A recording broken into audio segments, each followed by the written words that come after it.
Fitness. I have a 3-foot distance. I'm making sure we and James are never on the big screen together. Okay. God is fair. If okay, dito na lang ako sa likod. Joke lang. I can see why the fans look at them, Nico, because just when they look at each other, their eyes sparkle, you get those butterflies in your tummy, and you just get so kilig looking at them. I can't believe we're on the same stage. No, I always say every time I see them on TV and see them in person, it's not fair. It's not fair. Grabe naman, fair. Not fair. Alis na tayo. There's no way it's fair. But a lot of people came out today para makita kayo. Thank you so much, JD fans, for coming here. Gusto namin kayo. Thank you for being here, guys. Okay, we're gonna ask you guys to take a seat right here. But I want to know something first. James, Nadine, is there really a sweet one and a spicy one between the two of you? Sino yung mas sweet, sino yung mas spicy? Ayan na. Parang ako yung mas spicy. Sige na lang ako na yung sweet. Okay. Nadine, can you tell us why James is so spicy? What does he mean when he says spicy ako? Well, kasi for me, he likes extreme sounds. So feeling ko parang sobrang cool talaga. Sobrang astig. Yun ang isip ko when you say spicy. Okay. Okay. And James, why is he so sweet? It's niya pa lang. Sweet. Done! That's it! Back it up! Let's go home! I can't be blush kasi kinikilig talaga. Alright, I gotta calm down for 2 seconds. That was spicy. No, that's right. Parang sweet, spicy, barbecue burger, steak lang talaga yan. Perfect combination. Match made in flavor heaven. Sobrang sarap. Nakakakilig. Super nakakakilig, guys. And no wonder everybody's freaking out. You guys are just, woo! I can't take it. Okay. Obviously, me and Carlo, we get function to ask questions. So we're gonna turn to the fans, okay? We'll do a little bit of fast talk. We'll do a quick. We have some fans in the audience who have a few questions, if I'm not mistaken. So I'm gonna go down. I will leave you. I'm gonna find these fans who have questions. Nico will look for the fans who will ask, of course, your favorite love team some personal questions. Ladies, the Readers, Fish Lady, Addicts. We love JP. Yes, thank you so much, guys, for coming. Guys, kamusta naman yung couch? Kamusta naman? Sorry. Sakit na lang. Other side, Nadine. You should be on the other side. Yeah?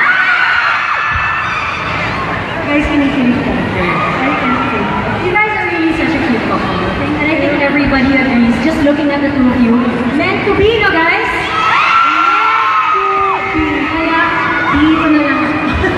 Alright, Carla, James, Nadine, I'm here with Mads. Okay, Mads has question number 1. Para kay JD. Mads, go ahead. What's your question? Mads, basahin natin yung tanong mo for JD. Kabila pa. Sino ang mas sweet sa inyong dalawa? Anong pinaka-sweet na nagawa niyo? Siyempre sila din yung pinaka-sweet. Gaya na nasabi natin kanina, yung sweet, siya yung spicy. No, but anyway, sweet na naman si James. So I guess, pinaka-sweet na ginawa ko, sa kanya rin ginawa niya sa akin. Both! Diba both? Sobrang dami. Siguro yung gift niya sa birthday ko. Yun, tama. Ako din yun din sasabihin ko. Yeah, birthday surprise. It was so sweet. So, Yun, so siguro kay James, he wrote a song for me. Yun yung pinaka-sweet. Carla, are you okay? He wrote a song. Yeah, He wrote a song. Alright, okay. Mads, taking it up. Iniipan na si James kasi nasa hot seat na sila. O, diba? Okay na lang, James. Question number 1 pa lang yan. Kim has question number 2. Okay, Kim, your question. Una ko. Hi, James! Sorry na Hi. Namiss mo kami? Ano, Wala, nalagawan ako. Kamusta ka katrabaho si Nadine? How about James? A day in the life of Team Real. How are you guys with each other? Working with each other? well, Being with each other? we're like best friends. So, it makes work, parang it doesn't feel like work. So, especially with you guys here, it doesn't feel like work to us. So they're best friends, and it never feels like work. And Hindi ko iiyak na ako. Easy. No, and I think also the great question there is, what's a day in the life like? Right, pag-ising, text ka agad, sino una, sino good morning. Yes! Sino nagte-text ng good morning? Jim. Actually today, si Nadine, nag-text. Hindi kayo nagko-call ng good morning? Text lang? Kasi usually we always see each other, especially before. Kasi kakatapos lang ng vacation. So before, palagi kami magkasama, ganyan. So morning pa lang magkasama na kami until gabi. Wow, that's a day in the life. They're together always. I'm going to cry talaga. Kaya ng tissue. Okay, we have AC with us here. AC, you have question number 3. Go for it, AC. How do you bring life and adventure to your relationship or life? What is the most adventurous thing you've ever done?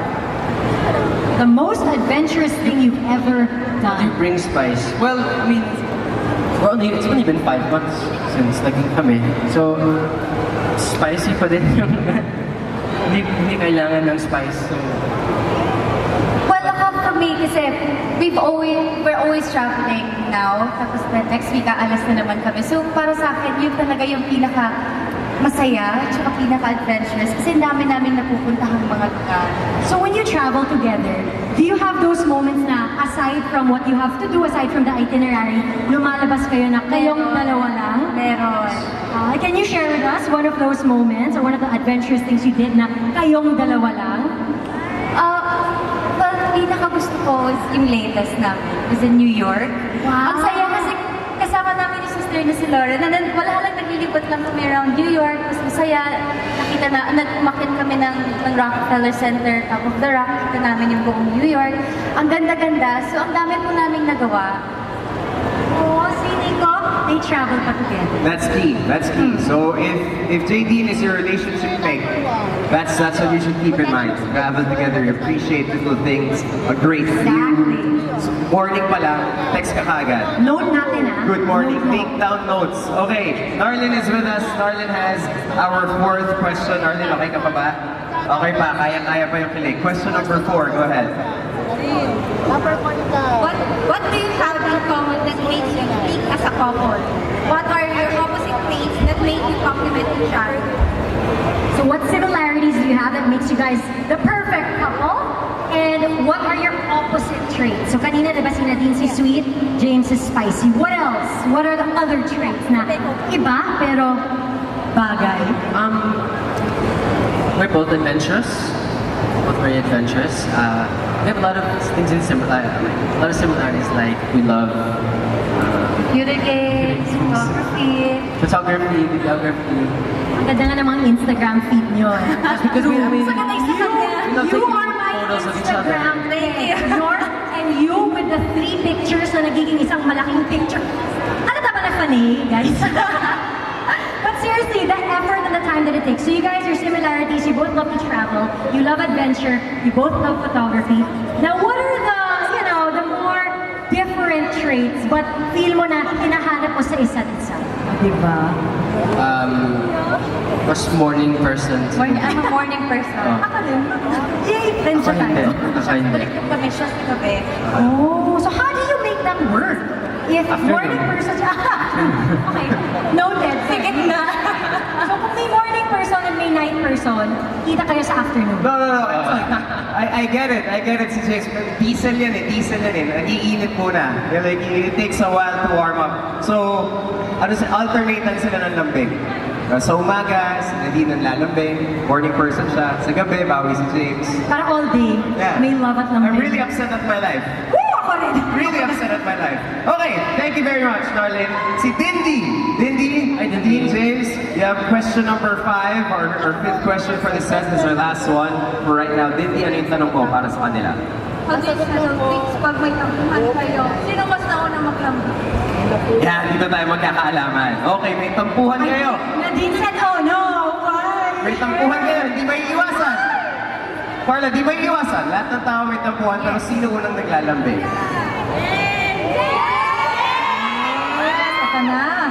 Sino muna magkalambing? Sino unang naglalambing? Depends. Oh, depende. It depends. But then we always talk about it. But what's important? Communication. Yes. Communication. How long do you go before, like, for example, tampuhan, di ba? How long before one of you texts? Ano yung pinaka-longest? 1 minute? Ano ba siya?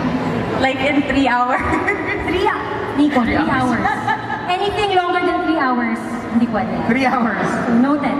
Ano pa lang yun? Mowa to Buendia pa lang sa EDSA, pati na sila kagad. Ganun lang katagal yung away nila.